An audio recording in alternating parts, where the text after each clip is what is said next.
La Facultad de Arquitectura y Urbanismo de la Universidad de Chile y el Instituto de la Vivienda les dan la más cordial bienvenida a esta ceremonia de presentación del libro Metodología de Diseño Arquitectónico Edwin Haramoto, Adopciones y Adaptaciones.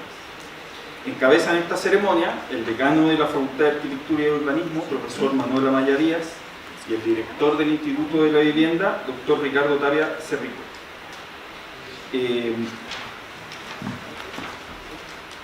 Les agradecemos a todos los que nos acompañan en esta ocasión, principalmente a los comentaristas del libro, la arquitecta Victoria Rosas, el arquitecto Juan Pablo Urrutia y el arquitecto Rodrigo Chaurillo.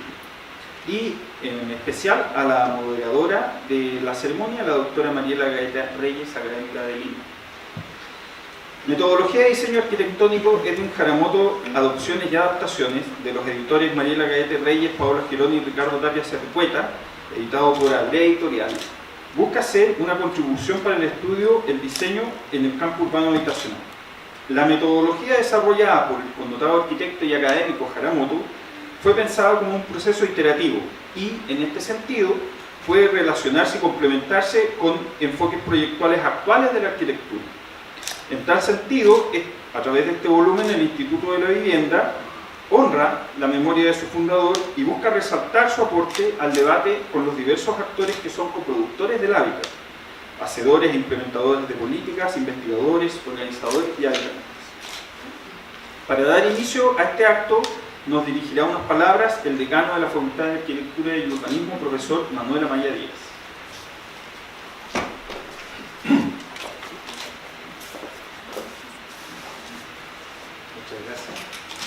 Muy buenas tardes. Para comenzar, me permito saludar a nuestro invitado, el doctor Ricardo Tapia, director del Instituto de la Vivienda, la profesora Mariela Gaete, Paola Girón, junto al director, que son los editores del libro, la profesora Victoria Rosas y el profesor Rodrigo Chaurillo como coeditores del libro, el profesor Juan Pablo Urrutia como jefe de la carrera de arquitectura de la facultad, autoridades de la facultad, académicas, académicos, estudiantes, invitados.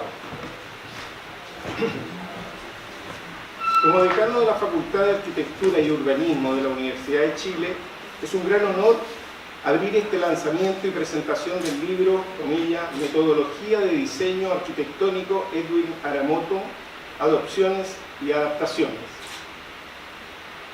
Como proyecto del Instituto de la Vivienda de nuestra facultad, que cuenta con el apoyo del Ministerio de la Vivienda y Urbanismo a través de su convenio con universidades, en esta ocasión es de fundamental importancia para nosotros como facultad, sobre todo por tratarse de una publicación que pone en valor la perseverante labor de la academia de uno de nuestros decanos.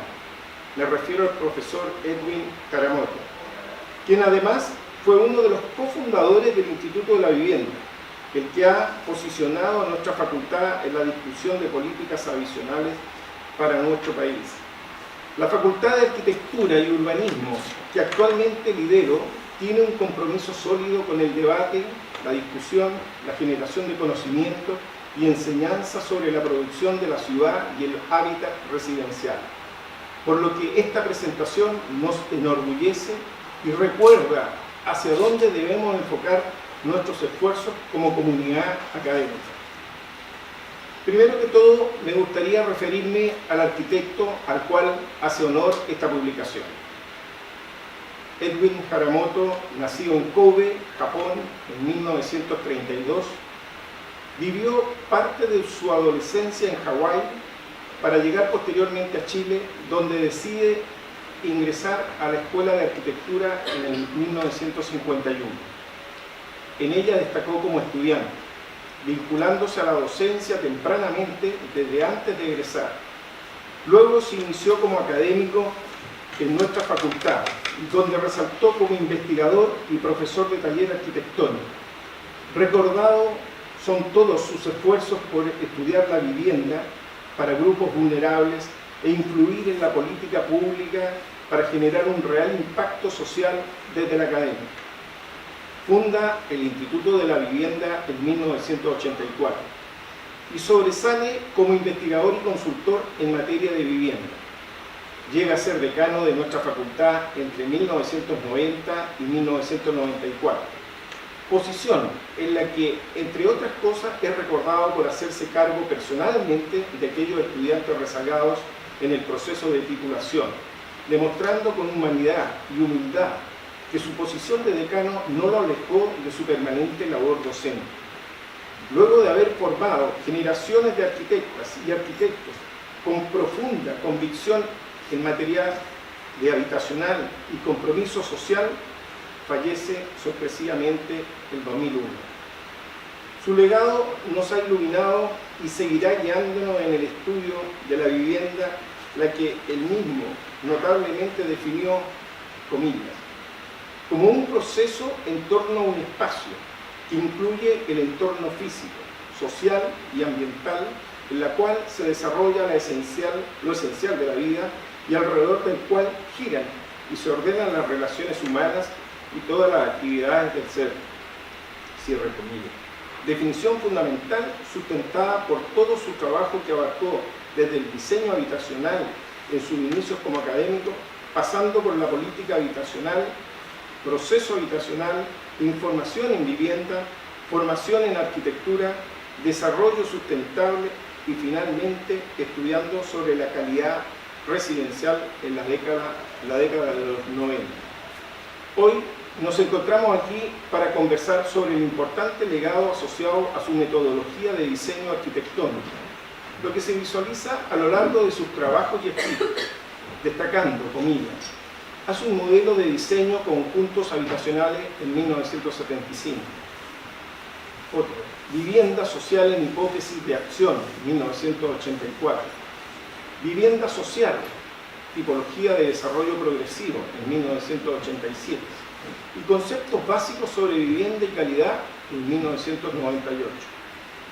Incansable trabajo que permanentemente buscó comprender y comunicar la manera apropiada para enfrentar el enorme desafío que significa diseñar el hábitat residencial, sobre todo de los más vulnerables. Esta metodología ha traspasado generaciones, enfoques y contextos, material de la cual se encarga esta publicación que hoy nos convoca. Obra que recoge experiencias de aplicación de esta metodología desde la docencia, la investigación, el ejercicio profesional y utilización en campos más allá de la vivienda, indicándonos que la metodología de Edwin Haramoto sigue en plena vigencia, con la capacidad de adaptarse y adoptarse al más amplio espectro del diseño arquitectónico. Dicho esto, no me queda más que agradecer a todas y todos los asistentes, a los editores del libro, los autores y todos quienes hicieron posible este acto de puesta en valor del trabajo del profesor Haramoto. Esperamos que entre las nuevas generaciones se formen y emerjan talentos de tal categoría a la luz de estos trabajos y, por qué no, contar con futuros Edwin Haramoto. Muchas gracias.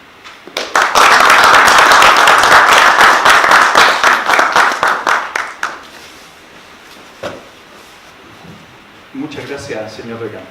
Queremos invitarlos a continuación a revisar un video que hemos desarrollado dentro del Instituto de la Vivienda que refleja de cierta manera cuál es el legado de Edwin Haramoto, no solamente en términos arquitectónicos, sino que en una comprensión más profunda y compleja del proceso habitacional.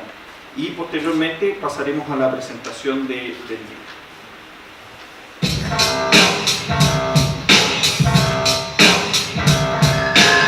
Una de las principales problemáticas de las ciudades chilenas en la actualidad es el allegamiento, es decir, la convivencia de distintos grupos familiares en un espacio doméstico común.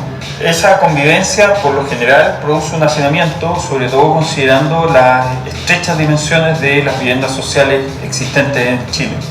Las familias comparten su vivienda para poder solucionar problemas de cuidado, de problemas económicos, en vez de acogerse a lo que ofrece la política habitacional chilena hoy en día, que son subsidios donde las personas tienen que ir a vivir a la periferia en viviendas en propiedad.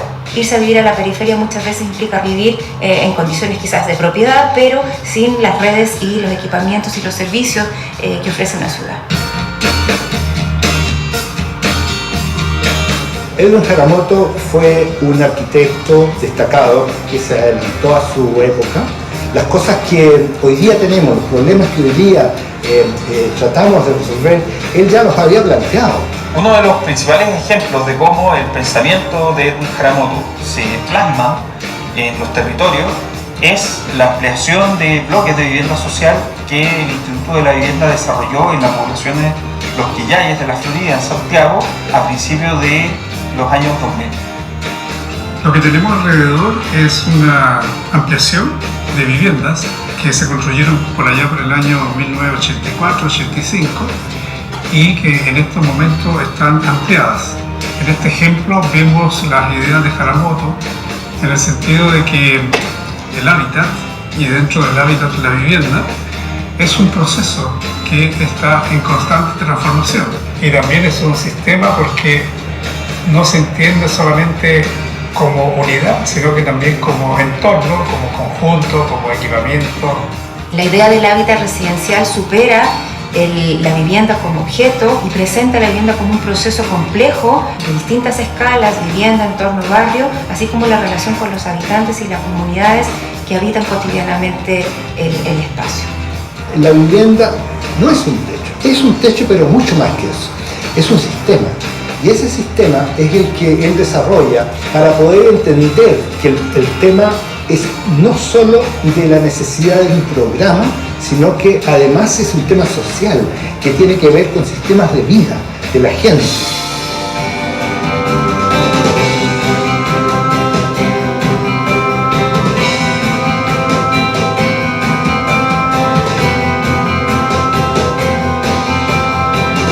El principal desafío a futuro de la cátedra de Edwin Haramoto es vincular mucho más estrechamente la práctica de la arquitectura y del mejoramiento del hábitat residencial con las condiciones de vida de las familias que viven en condiciones más vulnerables.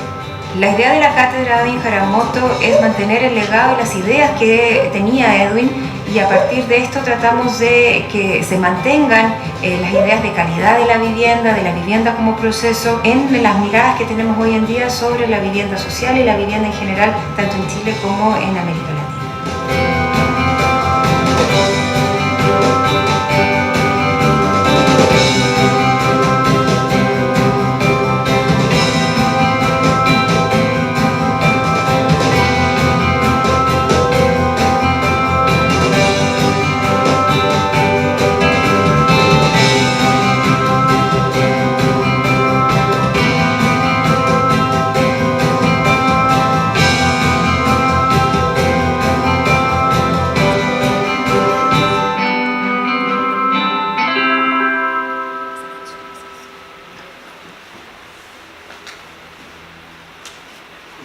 Bien, después de esta motivación queremos pasar adelante a los comentaristas del libro.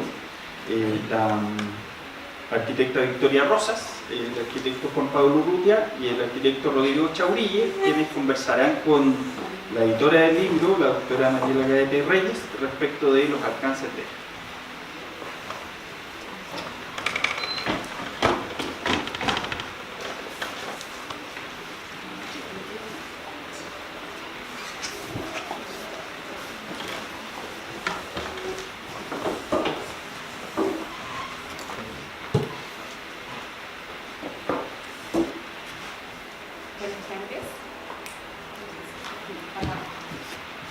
Buenas tardes.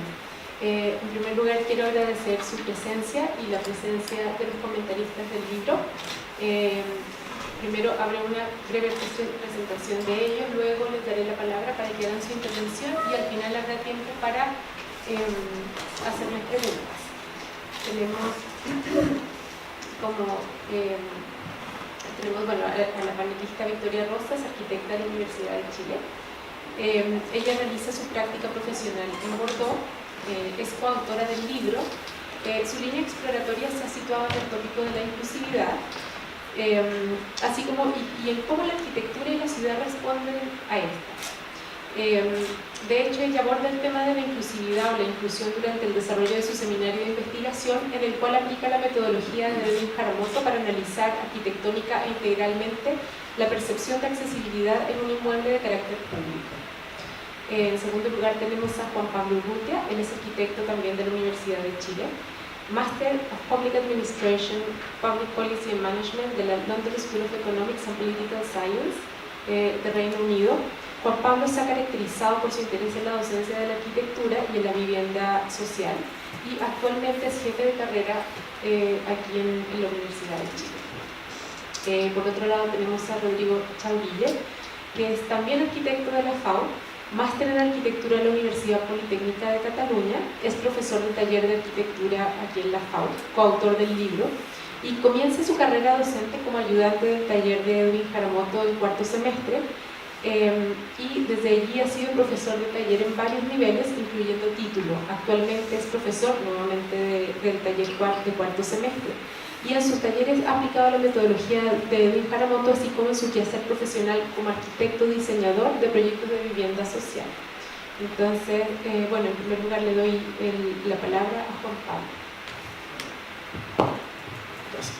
Gracias Mariela, gracias a las autoridades presentes, comenzando por el señor decano y el director del Instituto de la Vivienda, Ricardo Tapia. Para mí es de verdad un tremendo honor participar de esta presentación. Desde el minuto en que me invitaron, tenía esta misma hora una presentación en la Feria del Libro, preferí moverla y no perderme esta instancia, sobre todo porque mi desempeño como académico y en la academia, desde que entré a esta escuela como estudiante de arquitectura, la figura de Edwin Haramoto para mí significó un ejemplo a seguir, no solo en lo personal por lo que había escuchado, yo no lo conocí, entré un par de años después de que él falleció, y por sobre todo por la materia de estudio en la que él se concentraba, que fue la que de alguna manera delineó mi devenir en los últimos años de la carrera y mis especializaciones posteriores y mi línea de investigación actual. Por lo cual tuve una aproximación a él un poco lejana a muchos de los que están acá, a través de los libros, a través de los artículos y a través de los comentarios de pasillo de profesores, lo que constantemente ha ido enalteciendo para mí más aún su figura. Así que por lo tanto, participar de esta presentación me parece una oportunidad re importante que de ninguna manera iba a rechazar. Lo que me gustaría comentar acá primero es lo interesante del libro en cuanto a no es una visión retrospectiva de lo que fue, lo que él hizo, sino que es todo lo contrario, sino que es más bien prospectiva, sino que es a partir de lo que él hizo, qué se está haciendo ahora y qué se podría hacer. Y eso me parece un punto súper acertado desde la decisión editorial de cómo conformarlo y cómo editarlo, sobre todo también porque combina distintas aplicaciones de su metodología. Lo mencionaba el señor decano en su discurso, que no solo son aplicadas al ámbito académico, sino que son aplicadas, por ejemplo, en el artículo de Rodrigo Toro, cómo esto se puede interpretar y adaptar a la metodología de enseñanza en el taller.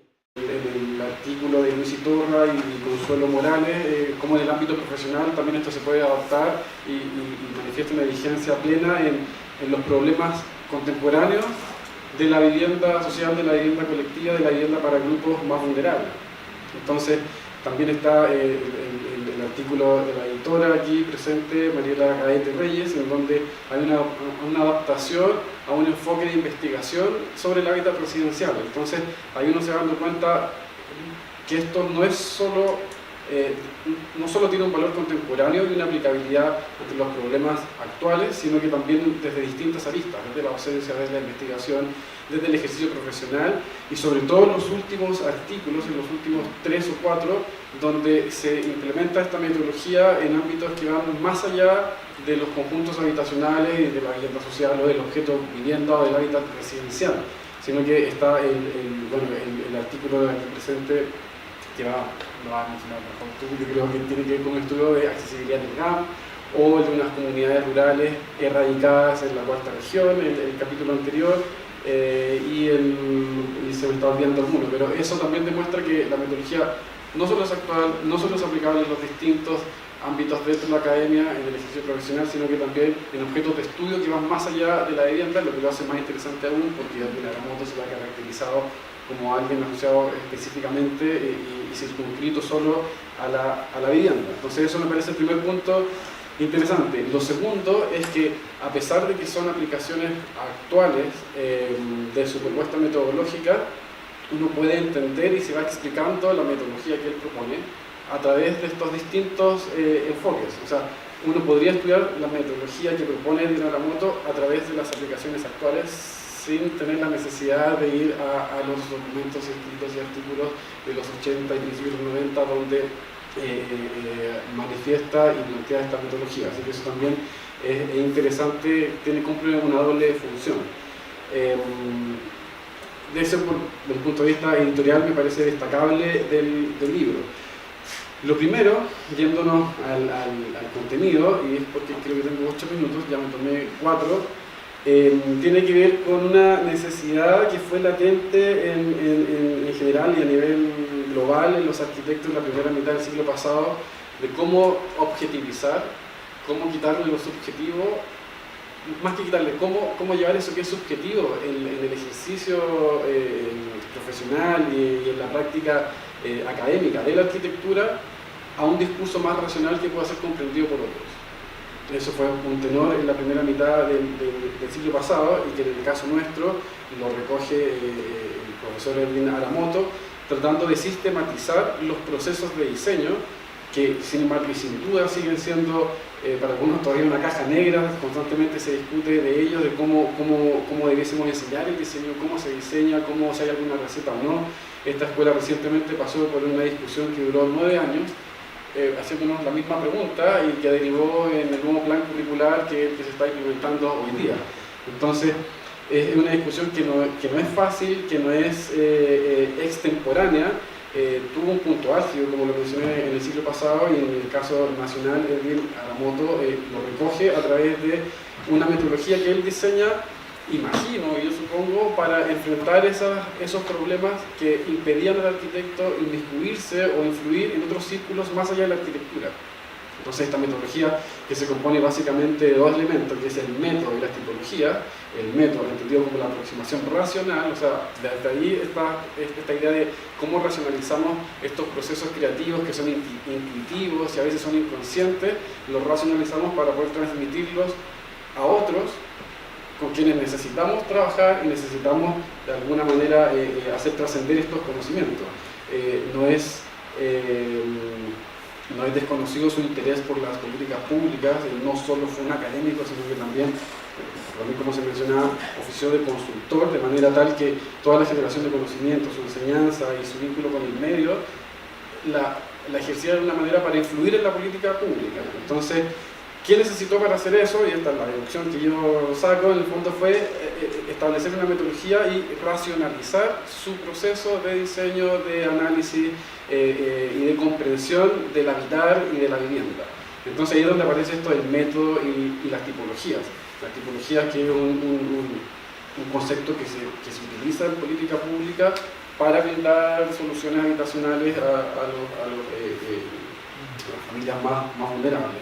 Entonces, aquí hay una parte, creo que es en la introducción, en el primer capítulo de Claudio Navarrete, donde explica cuáles son las razones que detonan esta necesidad por establecer esta metodología, y que al leerlo me parece de lo más contemporáneo también, cuando habla de un estado de crisis de la profesión por el aumento de la cantidad de la demanda y los trabajos que tienen que hacer, que es lo que está pasando en nuestra profesión ahora, sobre todo en Chile, pasando de 150 arquitectos titulados en inicios de los 90 a 1500 hoy día, o sea, multiplicándose por 10. O sea, claramente estamos en una situación de crisis, frecuente dificultad de formular los requerimientos sobre bases fundadas.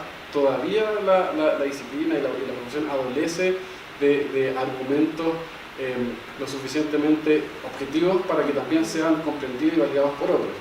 La falta de relación entre formas de vida y soluciones propuestas por los arquitectos, eso claramente lo mencionaban acá en el video, las propuestas que ofrece el mercado y el Estado en cuanto a vivienda distan mucho de las configuraciones familiares y la dinámica interna de los allegados, de la familia extensa, de los grupos más vulnerables, etc. Y los otros 2 puntos son la interacción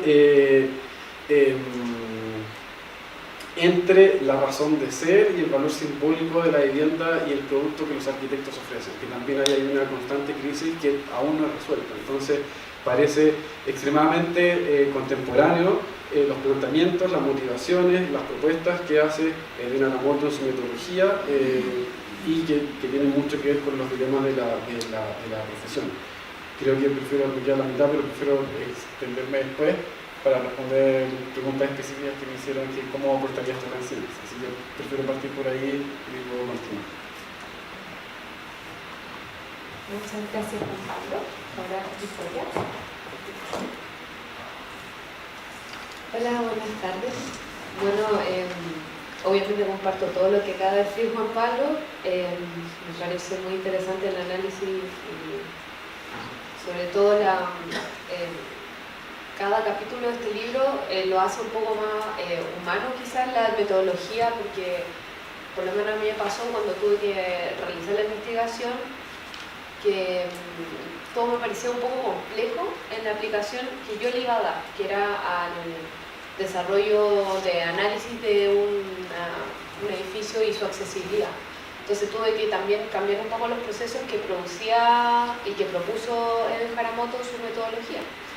Entonces, claro, humanizar un poco y aterrizar ese aspecto de la arquitectura que yo creo que nos juega muy en contra como arquitecto, por lo menos en los años que llevo ejerciendo, que me parece que es muy técnico y a la vez inentendible para las personas con las que trabajamos en el ámbito de la arquitectura. Sobre todo la gente que trabaja directamente con estos allegados, las personas que van a ser asignatarias de nuevas viviendas, etc. Entonces a mí me parece quizá una buena aproximación para un público general, no necesariamente inmiscuido en un 100% en la arquitectura, sino para todo tipo de público, de entender que también la arquitectura no es pura pasión y pura intuición, que yo creo que esa es nuestra mayor fortaleza y debilidad. Nos puede jugar muy en contra si al final esta metodología o estos como procesos no son llevados a cabo correctamente, que eso es fácil de ver.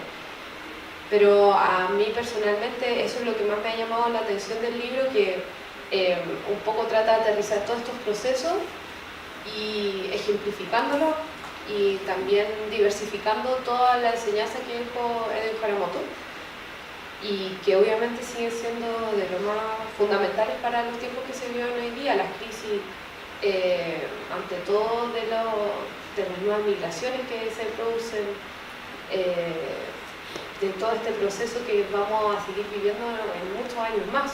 Entonces, hoy más que nunca es necesario entender que la arquitectura en la vivienda y también el proceso de metodología es necesario para poder desarrollar un correcto diseño, quizás de alguna forma, y que no sea, quizás que sea una estandarización más apropiada y más humana.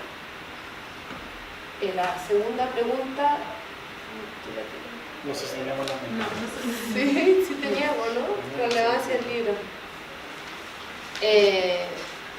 Bueno, básicamente yo creo que sería, a mí me encantaría que, bueno, yo investigación yo la desarrollé con el profesor Ricardo Tapia el año 2014 en el marco del seminario de investigación. A mí me hubiese gustado quizás estos procesos de metodología que existen en torno al desarrollo creativo hubiesen sido en primer año. ¿Por qué? Porque al final no todos tenemos ese orden.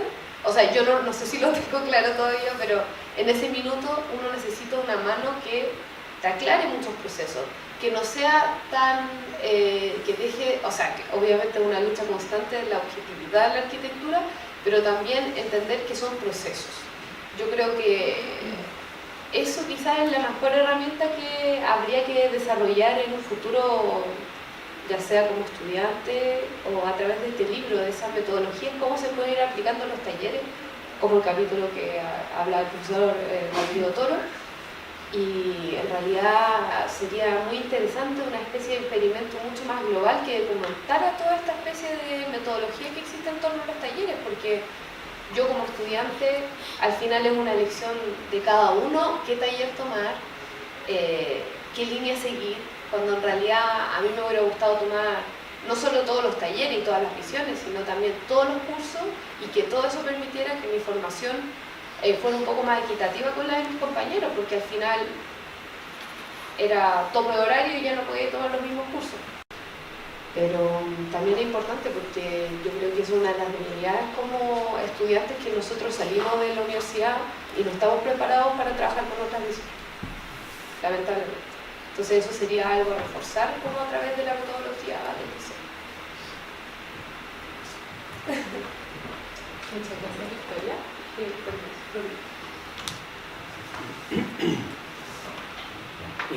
Gracias. Buenas tardes a todos aquí presentes.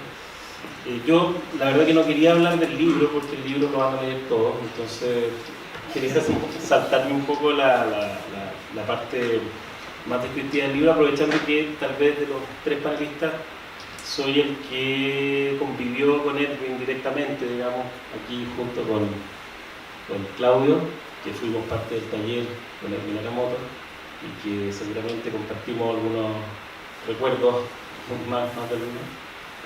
Y quería un poco referirme a cómo me marcó a mí, de alguna manera, conocer casualmente a este personaje. Yo llegué salí de esta escuela con muchas ganas, siendo monitor, y con muchas ganas de participar. Entré a la academia y bueno, me asignan como a dedo de alguna manera: mira, tú vas a trabajar con Edwin Aramoto. Yo no lo conocía, no tenía idea de quién era. Dije, bueno, qué lata, no puedo elegir, me asignan a un personaje que yo no conozco, más viejo, en esa época yo era joven, ahora ya no tanto. Y la verdad que con un poco de resistencia en un principio, pero después con mucha humildad tuve que aceptar que estaba frente a una persona que de alguna manera me iba a marcar. Yo creo que Edwin fue una persona que de alguna manera te sabía dejar huella en los demás, ¿no? A mí me marcó, quiero como referirme a 3 puntos. Docencia, bueno, para mí uno de los maestros que tuve respecto de cómo aprender a enseñar, cuando uno comienza la carrera docente y nadie le explica cómo tratar a un alumno, cómo seducir a un alumno, cómo de alguna manera convencer, entusiasmar y poder de alguna forma enamorar de alguna manera a este grupo de estudiantes que se presentan de repente como atónitos frente a la realidad. Edwin fue un personaje que de alguna manera me marcó en lo docente, ¿no?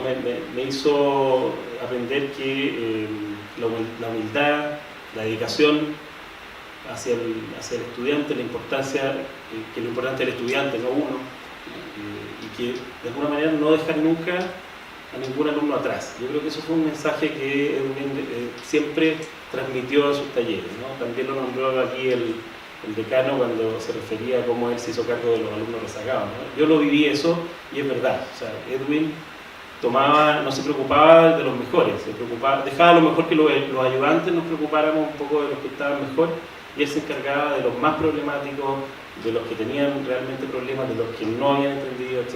Entonces, la primera como mensaje que quedó como grabado en esta cabecita fue preocúpate de los débiles. No te preocupes porque las estrellitas salen solas, casi no necesitan de tu ayuda. Ese fue un tema que me marcó un poco en el tema docente, la dedicación, preocuparse de los más débiles, emparejar la cancha de alguna manera, ¿no? Esa visión como social de Edwin yo creo que se transmitía en el taller. De alguna forma él veía el taller como una situación de igualdad, donde los más avesados tenían que de alguna forma ayudar a los más débiles, y él se preocupaba de que el taller fuera un taller lo más parejo posible, que no quedara nadie atrás rezagado. Segundo, y respecto ya de la vivienda social, de la cual yo no tenía idea cuando entré al taller con él, me marcó también un tema que la vivienda social no es un tema de arquitectura ni de diseño, sino que fundamentalmente es un tema político. Y ahí Yo también un personaje bastante despreocupado tal vez del tema, entendí la importancia de involucrarse en política, en particular en este caso en política habitacional, entender la política habitacional, cómo funciona el sistema. No sacamos nada haciendo un diseño atractivo, bonito para la foto, y en realidad el problema de la vivienda va mucho más allá que eso, lo cual me inspiró también en un futuro, digamos, en unas instancias posteriores a involucrarme en política, a participar de alguna forma en la redacción o la generación de ideas para nuevas políticas habitacionales y urbanas. Fue también un tema que me marcó, su preocupación y la importancia que él le daba, digamos, a involucrarse en las políticas públicas, porque la vivienda de alguna forma estaba muy sujeta a un tema de asignación de presupuestos, de costos, de platas, etc. Y respecto de esto mismo, el enfoque cualitativo que tenía Edwin versus un enfoque cuantitativo, que era el que teníamos en los últimos años, ¿no? Y que todavía sigue de alguna manera primando, ¿no? Llenarnos de viviendas, solucionar el problema de los números, pero sin preocuparnos de la calidad y el enfoque cualitativo de la vivienda. Y ahí pasamos al tema del diseño, digamos, y cómo de alguna forma las ideas de Edwin en diseño también me han marcado en mi vida profesional.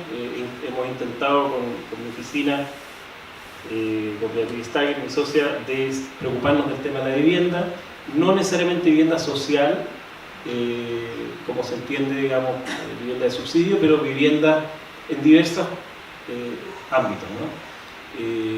Y ahí hay varios conceptos que se me quedaron grabados también, y que nos decía Edwin, ¿no? Ojo con la cantidad de unidades. Siempre hablaba de la cantidad de unidades, o sea, no más de 25 unidades. ¿Por qué? Porque más de 25 unidades hay problemas de organización de los vecinos, hay despreocupación del entorno territorial adyacente, por así decirlo, que pasa a ser de nadie, ya no es tú, no lo cuidas tú, ni lo cuida la comunidad, sino que no lo cuida nadie. Problema que vemos hoy muy vigente con los guetos verticales, en barras que nos hemos mandado como ciudad, digamos, en varias comunas de Santiago, permitiendo construcciones de moles de alguna forma, de cantidades enormes de viviendas difíciles de organizar como comunidades y por lo tanto de controlar espacialmente. El tema de la cantidad de unidades, que el diseño de la vivienda tenía que ser un diseño centrado en el hombre y no en las cifras de alguna forma, que era lo que se había hecho hasta el momento. Respecto de las políticas públicas, o de las políticas de la vivienda, fue a mi juicio un adelantado. Temas como el subsidio al arriendo, por ejemplo, la vivienda transitoria para la superación de la pobreza, que yo menciono aquí un proyecto de título que se hizo bajo ese nombre, bajo la tutela de él, etcétera, ¿no? O sea, problemas que hoy día son muy vigentes, que recién se están conversando, cuestionando el tema de la propiedad, si la propiedad es mejor solución que la vivienda transitoria o no. Eran temas que en esa época no se tocaban, nadie los hablaba, nadie los esbozaba, y que hoy día recién, no sé, 20 años después, estamos conversando y abriéndonos a discutirlo a nivel de política pública. El otro tema, y que tal vez voy como en la escala de la mayor a la menor, pero el tema de la ergonometría también se me quedó grabado. Digamos, el título del capítulo ahí que yo hago mención se llama El modulor de Edwin Aramoto. Porque él tenía un modulor, él se había inventado también un modulor, así como Le Corbusier tenía el suyo, Edwin tenía uno, y andaba con un cuadrito, ¿no es cierto?, de medida, que eran medidas en base a 30 centímetros, y módulos de 30 centímetros. Entonces, 30 centímetros daba una repisa, 60 te servía para el closet, 90 para el pasillo y las circulaciones, 1,20, etcétera, etcétera, y así iba hasta llegar a la cama, etcétera.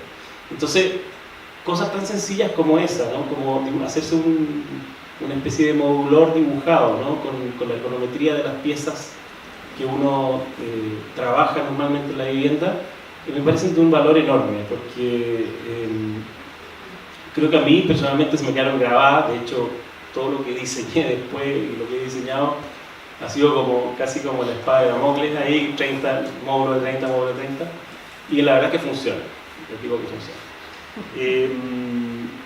Yo no entendí esto, yo pensaba que Edwin no diseñaba, yo encontraba que Edwin de repente era como mucha academia, hasta que nos invitó una vez a su casa en Algarrobo, de la cual él hablaba mucho, y era una casita en madera, hecha con un sistema muy japonés de enlace se me quedó muy grabado, porque era como casi una mesa japonesa de engarce de las piezas, ¿no es cierto?, pasadas, muy bien pensada, muy bien construida, y ahí él había aplicado todo su sistema de econometría y de modulación, del cual enseñaba en las cátedras, ¿no? Entonces, de alguna forma, esta consecuencia también de vida y obra, que me parece notable. Finalmente, nada, decir que el aporte del libro para mí es reunir experiencias diversas que fuimos tocados de alguna manera por este personaje, que de otra forma no nos hubiéramos conocido. Yo creo que ese es el aporte.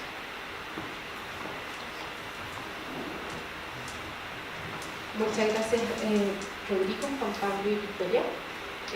Bueno, es muy interesante escucharlos porque cada cual trae una perspectiva distinta, y también el hecho de que hayamos invitado arquitectos de distintas generaciones de esta escuela tiene el objetivo de ver cómo el legado de Edwin Haramoto, digamos, que se vive en estas distintas generaciones.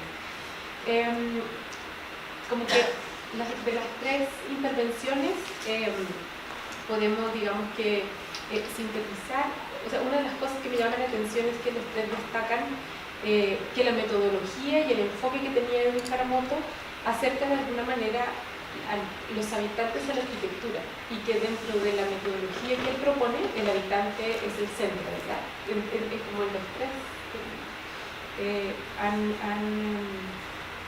mencionado esto. Y por otra parte también, que lo mencionaron, en realidad los tres de alguna manera es como esta intención, digamos, de objetivizar de alguna manera la arquitectura, porque siempre en general, digamos, cuando uno estudia arquitectura y uno está en taller y hay esta caja negra que uno en realidad no sabe cómo va a terminar un proyecto, y al principio, como tú, Victoria, lo decías, cuando uno se enfrenta a los primeros talleres, esta cosa como una nebulosa que uno entra y te destruye en el proyecto y uno en realidad no entiende. Entonces, esta intención de hacer el proceso mucho más transparente y sistemático, digamos que yo creo que tiene un valor de aplicabilidad actual, y en ese sentido quisiera preguntarte, Juan Pablo, ya que se te quedó un poco en el tintero, ¿cuál crees tú que es el aporte específico del libro en la enseñanza de la arquitectura? Sí, que quería responder esa pregunta inventándome otra pregunta. Sí, igual lo voy a responder. ¿Cuál es la relevancia de la metodología de Edwin Haramoto en la enseñanza de arquitectura en Chile? Podríamos decir específicamente situada acá en la Facultad de Arquitectura de la Universidad de Chile. Y yo creo que lamentablemente es muy poca. Y justamente es muy poca. Y de hecho, en mi caso personal, bueno, y en el caso de Rodrigo, por lo que entiendo, pasó también, y en tu caso también, que nosotros lo conocimos de manera informal. A pesar de haber estudiado acá, lo conocimos por circunstancias que estaban fuera del currículo. Lo conocimos por circunstancias no programadas, no planificadas. Nunca leí algo de Haramoto porque me apareció en la bibliografía de un curso. O sea, lo que yo leí de él fue producto de cuestiones que hice posteriormente, la tesis que hice con Paola ya estando titulada acá, tesis de magíster, o sea, fueron circunstanciales. Por lo tanto, creo que, y por eso lo califico de injusto, porque todo el trabajo que hay detrás, toda la historia, me parece extrañísimo que se haya desvanecido. Y ahora en mi rol de jefe de carrera también lo veo, me da un poco el tiempo de estudiar los talleres que están haciendo o su bibliografía, y en realidad no aparece. Entonces, yo no sé qué pasó ahí, hubo un vacío, él falleció, la gente se olvidó, no hubo legado, no tuvo discípulos que siguieran su camino, o sea, hay un vacío que se sigue notando y que le hace muy poco mérito a todo el trabajo que se hizo. Entonces, y justamente y lamentablemente creo que la relevancia es poca. Y por eso, ahí ahora la respuesta, creo que el libro de alguna manera vendría a hacer justicia, porque por lo menos ya tenemos un documento más actualizado que demuestra que esto es aplicable contemporáneamente, no solo al objeto de estudio de vivienda, sino ampliado al área residencial e incluso a otros tipos de arquitectura que podrían ser utilizados en la enseñanza de la arquitectura. Y ahí me paso a la segunda pregunta, que ¿cómo podría aportar esto? Creo que demasiado, porque la arquitectura y la enseñanza de la arquitectura está en constante crisis y cuestionamiento. No son muchos los que llegan a plantear una metodología, a sistematizar el conocimiento y a transformarlo en un artículo, por definición es transformarlo en conocimiento, o sea, algunos tienen, pero seguimos siguiendo la lógica de la antigua escuela de arquitectura, de la cultura del atelier, con el maestro y el aprendiz, donde el conocimiento se transmite de manera implícita, o sea, se transmite por la relación entre uno y otro, y por eso existe la figura del maestro y el discípulo. Cuando se llega a esto, cuando se llega a traducir ese conocimiento en documentación que puede ser leída, consumida, entendida por otros, sin la necesidad de yo ser tu maestro, es un acto de democratización, de humildad, un acto de generosidad con el conocimiento, y eso muy pocos arquitectos lo hacen en términos de metodología de enseñanza de la arquitectura o de diseño de la arquitectura. Y eso es lo que me parece más extraño, porque a pesar de que tenemos eso dentro de la facultad, un profesor de acá que fundó un instituto, que recientemente fue decano, que no hasta hace mucho estaba vivo y acá, no trasciende a los talleres, no trasciende a la práctica de la arquitectura. Entonces, primera respuesta, creo que la relevancia ha sido poca, eso ha sido justo, y segundo punto, creo que podría ser mucho mayor, y el libro en ese sentido contribuye a tener un instrumento para transmitir esto a las nuevas generaciones y que de alguna manera tengamos más herramientas desde el diseño arquitectónico en la enseñanza de la arquitectura acá en la FAU. Sí, no sé si puedo hacer una. De hecho, siguiendo el hilo de tu intervención, yo creo que tenemos un problema con el pasado. De alguna forma hay como un amor por lo nuevo, una especie de devoción por lo nuevo, casi ciega. Como si lo nuevo es bueno por definición, ¿no? Lo pasado ya fue y es malo. Yo quería leer una cita muy chiquitita de Benjamin respecto del pasado, y me parece que es muy atingente a lo que estamos haciendo hoy día. Un extracto, dice: porque la imagen verdadera del pasado es una imagen que amenaza con desaparecer con todo presente que no se reconozca aludido en ella. ¿Qué significa para mí esta cita de alguna forma? ¿Y qué tiene que ver con el libro? Edwin, si no fuera porque estamos hoy reunidos acá hablando de él, de alguna manera desaparece. Con el presente es aludiendo a nuestro pasado y trayéndolo al presente. O sea, de alguna forma lo que estamos haciendo hoy día es traer y sentar a Edwin aquí, ¿no? en la mesa de este coloquio. Entonces, para mí tiene un significado muy emocionante. Viví varios años trabajando con él. Aquí Claudio también lo siente, me imagino, de la misma forma. Y también siento que ha sido injusto el tiempo y el olvido en el cual de alguna manera nos tiene acostumbrado este amor por lo nuevo. Entonces, esta cita de Benjamin creo que me hace mucho sentido con lo que estamos haciendo hoy día, reconocer el pasado trayéndolo al presente de alguna forma. Incluso un comentario más que se me quedó respecto a este olvido, y yo creo que ni siquiera ha sido un olvido solo circunscrito a la figura de Edwin Aramoto. Me acuerdo que mientras yo era estudiante no existían talleres que trabajaran en vivienda social. Y fue una novedad. Una vez que me enteré que apareció el taller de Limpi con Orlando Sepúlveda, o sea, para nosotros fue una injusticia tremenda. La generación decía, pucha, ahora aparece un taller en una escuela que tiene 30 talleres. O sea, lo hace aún todavía más insólito. Pero bueno, eso quería agregar. Y tomando este punto, igual es súper importante tener talleres de vivienda social en la Universidad de Chile, ¿no? Porque nosotros obviamente tenemos un rol social quizá, digamos que mucho más potente que, no sé, las universidades privadas. Es como una responsabilidad social también de los arquitectos de Chile.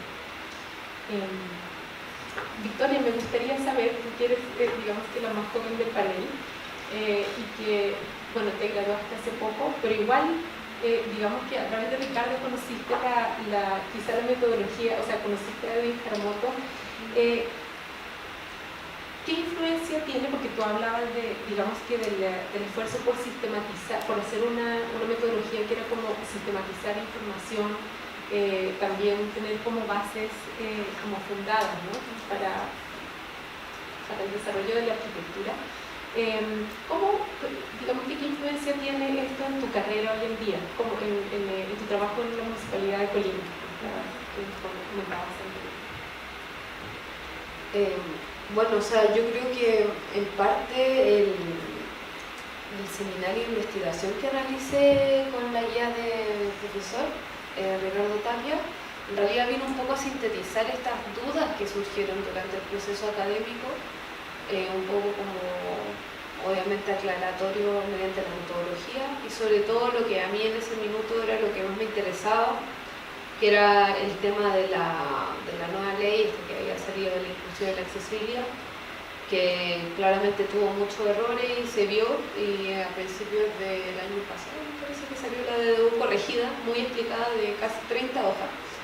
Eso viene a explicar que estaba muy mal redactada y dejaba muchos hoyos negros en la ley. Entonces, de alguna forma yo necesitaba una metodología para poder explicar que la percepción que existe en torno a la accesibilidad no debía ser un criterio que tenía por formación el arquitecto, sino que debía ser quizá algo un poco más allá. O sea, claramente con la ley llegaba un poco a forzar la situación, pero quizá era necesario entender en qué estaba fallando la ley, y para eso la metodología claramente fue el clavo que logró llevar a la investigación a buen puerto, porque de otra manera yo no tenía cómo analizar algo que es considerado una percepción, porque yo puedo decir, pero una rampa está súper bien, es accesible, pero en realidad, ¿dónde está la rampa? ¿Quién usa la rampa? Y finalmente va mucho más allá, un concepto también que quizás va mucho más ligado también a la inclusión desde otro punto de vista, no solamente a la vivienda social o al derecho a la vivienda, sino que también a la inclusión en general, que todos vamos a sufrir por ser humanos, o sea que todos en algún momento vamos a ser considerados discapacitados. Entonces la metodología a mí me ayudó para poder incorporar todos estos conceptos que yo había aprendido de manera, algunos intuitivos, otros con otras metodologías, pero esta metodología también vino a desarrollar un poco, a concretar las ideas que yo tenía racionalizadas con respecto al desarrollo creativo que existe en torno al diseño. Ahora, ¿cómo afecta a mi trabajo hoy? Yo creo que recién estoy aprendiendo cómo esto podría afectar. ¿Por qué? Porque hoy me veo enfrentada a trabajar con personas en el municipio de Colina, con gente que claramente se han vulnerado sus derechos desde el comienzo de su existencia. Hoy Colina es la comuna que posee más campamentos en todo Chile. Bueno, esto era intuitivo, pero dato duro, desde la semana pasada Techo fue a hablar y claro, es una emergencia comunal. Y también es la comuna que recibe también más, es como una mezcla entre rural, pero es parte de la región metropolitana, entonces es como un poco apartado porque existe una dualidad muy grande. Aparte también está toda el área urbana, un poco burbuja de Chicureo, Tercero, que son nuevos condominios, que habla totalmente de una dualidad que se extrapone en el sur. Y también la lejanía, o sea, la mayoría de la gente en Colina trabaja en Santiago. Entonces, yo creo que recién estoy viendo cómo esto puede afectar, quizá el tener una metodología, sobre todo trabajando en un equipo interdisciplinario que no me había tocado trabajar, salvo con constructores en otras áreas, pero el trabajo de sociología, de asistencia social, es muy complejo. Es muy complejo porque yo trabajo con gente que ni siquiera sabe leer. Entonces, explicar cuáles son las necesidades que yo considero importantes de su vivienda al mejoramiento de la vivienda, por ejemplo, requiere de una intuición que hay que desarrollar. Ojalá hubiera sido desarrollada antes, o sea, ojalá yo me hubiera expuesto de alguna forma a esto. Ahora, debido a que yo siempre he participado de forma voluntaria en ONG, he podido desarrollar de antemano esto, pero me imagino que debe ser muy complejo si uno quiere, saliendo de la universidad, dedicarse al tema de lo público al final, de trabajar en algo un poco más de trascendencia quizás, debe ser muy difícil llevarlo a cabo, debe ser muy difícil. Pero yo creo que ahora recién estoy como interiorizando todos estos conceptos. Muchas gracias. Y bueno, hay una cosa muy interesante que tú destacas, porque ahora que estás trabajando de forma interdisciplinaria, bueno, esa era una de las cosas que destacaba también Edwin Haramoto con el trabajo interdisciplinario, y por eso también el Instituto de la Vivienda afortunadamente no tiene solo arquitectos. De hecho, tiene otros profesionales, exactamente, porque sencillamente la ciudad no puede ser analizada solamente desde el punto de la arquitectura, ¿no? Es muy estrecha esa visión. Y, por ejemplo, no sé, los profesionales de las ciencias sociales, en ese sentido, tienen, digamos que, una formación mucho más profunda para abordar, digamos, los problemas sociales. Y si trabajamos de forma interdisciplinaria, obviamente vamos a poder a dar mejores soluciones, bueno, y también quizá investigaciones más profundas, porque es un instituto de investigación en INDI. Y bueno, podríamos estar hablando aquí mucho tiempo más, entonces quisiera, en función del tiempo, dar oportunidad para que hagan algunas preguntas a nuestros panelistas.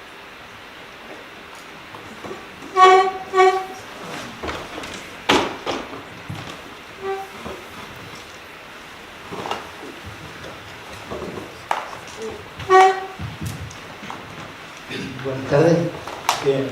Muy interesante tema y la discusión.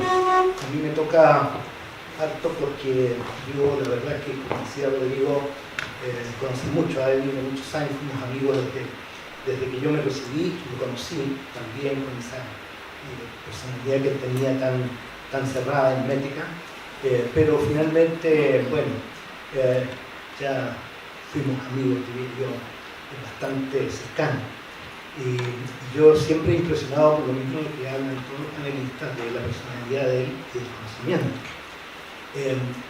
Ahora, lo que me llama la atención y que creo que es importante dejarlo establecido en este diálogo en un ánimo positivo, ¿no? Aquí todos, que se entienda que claro, hay una suerte de crítica, pero también entendiendo que todos vamos para el mismo lado. Y se refiere fundamentalmente a la enseñanza del taller que Edwin hizo en la facultad, tan poco reconocida, como dice Juan Pablo. Y entonces pienso, porque a mí me tocó trabajar desde que salí de la facultad con él, por tres cosas que quisiera dejar establecidas. Primero, Edwin era una persona que no le interesaba aparentar y ¿cómo se llama? Y que todo fuera así con fiesta. Era muy inmerso. Los resultados de los talleres siempre fueron notables, en mi opinión. Y interesaba más, fíjense ustedes, que el conocimiento y toda la expertise de los alumnos se vaciara en con la participación de las personas. Yo recuerdo haber tenido sesiones de términos de taller notables, pero notables, yo creo que nadie me la podría creer, en la que en la vivienda social, recuerdo en Peñalolén, no sé si estaba en esa oportunidad, asistieron los solicitantes de la vivienda, que eran ahí del sector, los habitantes, que era una persona que no tenía ni siquiera sexto preparatoria de educación. Pero sí lo que reconocemos es que por fin vemos que hay personas que se pueden preocupar de esto. Porque para mí el arquitecto antes era una persona que no sé, andaba con plan y ganaba plata. Que firma plano, ¿no? Pero ahora, y veo con ustedes chiquitos, entonces ahí tocaba de nuevo el tema de los alumnos, porque los alumnos tienen una receptividad que llegan muy fácil. La hemos pasado rápido, y hemos aprendido mucho. En esa oportunidad, la municipalidad llegó a un acuerdo, porque los vecinos estaban en tono. Entonces hubo un avance ahí que yo digo, ¿y quién supo de la facultad que se produjo en el taller? ¿Quién supo? Nadie. ¿Por qué? Primero porque yo también me hago el juicio crítico, no nos hicimos en la número cómo divulgar esto. No sabíamos, no nos interesaba, ¿qué hablábamos? Y así años, mira, yo les puedo decir, porque siempre se trabajó con la realidad, ese es otro tema, siempre se trabajó con casos reales, siempre se trabajó con participación, siempre. La persona, el usuario, era una persona que tenía presencia en el diseño. Y los alumnos tenían muy clara la película y de ahí salieron muchos alumnos notables que lucharon, yo recuerdo reclamando, que no entendían y al final salieron como los mejores defensores de la teoría del diseño. Entonces, eso es lo que yo quisiera decir, que en el fondo, como crítica positiva, cómo entender de que de aquí, de mi pensamiento, siempre he entendido que esta iniciativa de un taller de este tipo tiene que tener una visión por derecho natural y que es el INVI. El INVI es el instituto que tiene la obligación, en mi opinión, de ejercer esta corrección de la investigación dura, porque esa la tenemos, es notable, sin eso no hay discusión, con la docencia del taller y con la enseñanza del taller. Y yo tengo la idea de que no lo hemos hecho tan mal. Lo que pasa es que no se ha divulgado y tampoco hemos tenido el ánimo de hacerlo porque tampoco nadie nos apoya, o sea, termina el año, pero siempre los términos de talleres de los fines de semestre se terminaban muchas veces en las municipalidades con la gente, no en la sala de taller. Algunas veces ellos venían para acá. Entonces, ese juicio crítico diría yo que es un poco lo que, en mi opinión, el INVI debería tomar como desafío de poder implementar un sistema de, bueno, ahora lo están teniendo, ¿no? Yo veo videos y estas cosas que son nuevas y que realmente aportan y que tal vez por ahí puedan dar la cosa. Pero además que la relación del taller con el INVI tiene que haber una relación, yo diría, todavía más fluida. Es todavía está y de hecho ya pudimos seguir con Mónica, que estamos en este momento en el séptimo semestre, haciéndolo. Nunca lo hemos dejado de hacer. Fíjate que Orlando Sepúlveda, cuando empezó el taller, yo les puedo confesar que fue porque nos propusimos con él hacer el taller y obligarlo al director, en esa época era Rubén, ¿no? Oye, mira, pero lo que hay que hacer es el taller.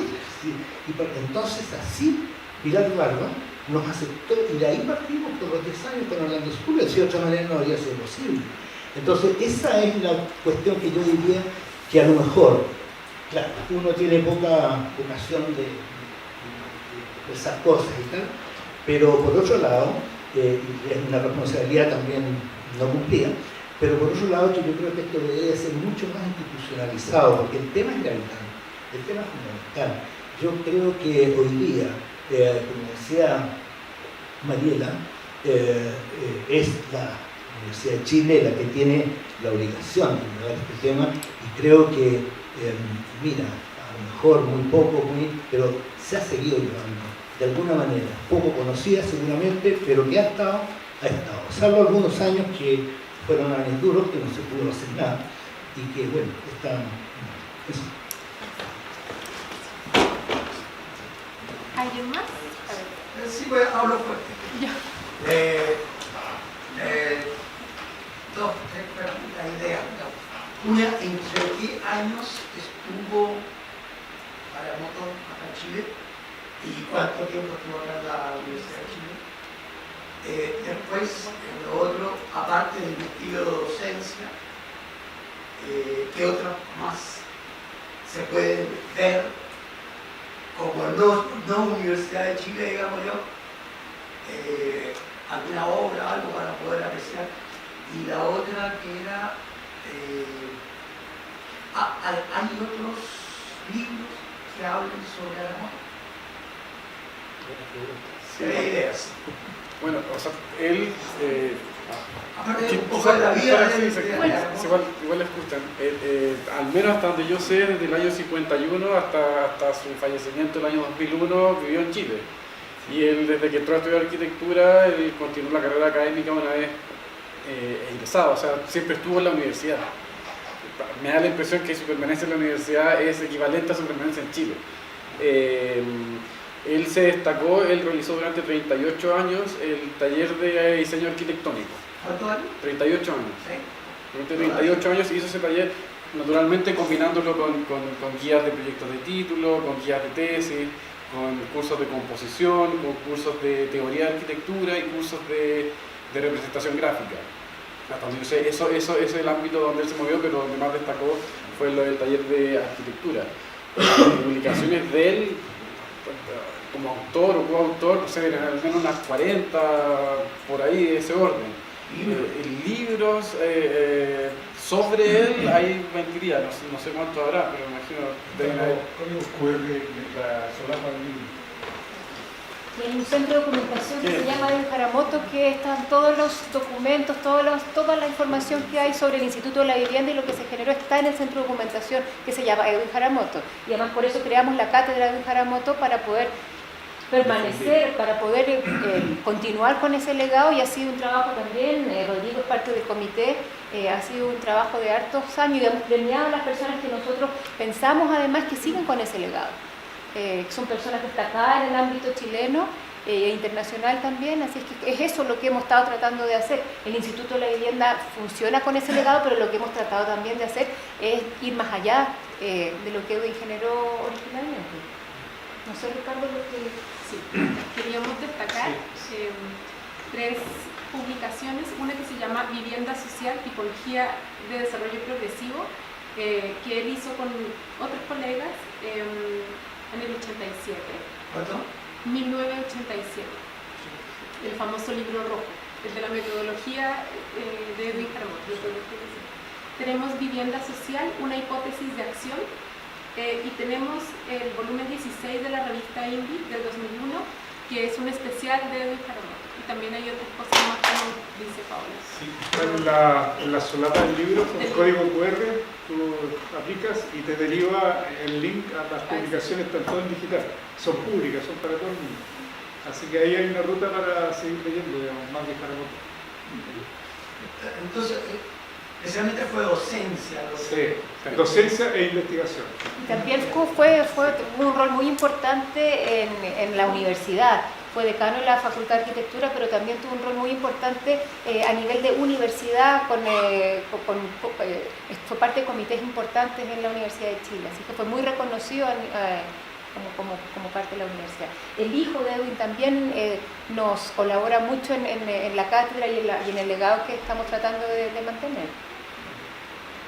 Y de hecho, perdón, como parte del legado, hacemos, como decía el video, la cátedra de Edwin Haramoto, que es un premio cada año a una persona destacada en el ámbito urbano habitacional, también para mantener viva la memoria de Edwin Haramoto. Yo tengo una pregunta para los editores. Quien quiera comprar este libro, ¿cómo se puede hacer? Abajo lo están comprendiendo abajo y está... Hoy día está con descuento 8.000 pesos, pero después va a estar a 12.000 pesos. En la... Ahí, en Caballo de Dios. aprovechar la oferta entonces. Sí, sí. Bueno, muchas gracias ustedes panelistas y también digamos que a la audiencia. En función del tiempo yo creo que ahora Carlos va a hacer una invitación. Todos los avisos que tenía para dar ya los di. El libro se está vendiendo afuera, en la entrada principal del auditorio, a un precio de 8.000 pesos. Y también recalcar lo de los códigos QR que aparecen en la solapa, pero toda la producción de Edwin Haramoto está digitalizada y se puede descargar de forma libre desde el repositorio de la Universidad de Chile, poniendo en el buscador Edwin Haramoto. Sí. Bueno, les agradecemos su participación a nuestros comentaristas, a Victoria, Juan Pablo y a Rodrigo, y los queremos invitar cordialmente a un vino de honor que tenemos preparado acá en el hall central de la facultad para que podamos seguir conversando sobre este y otro tema. Así que muchas gracias.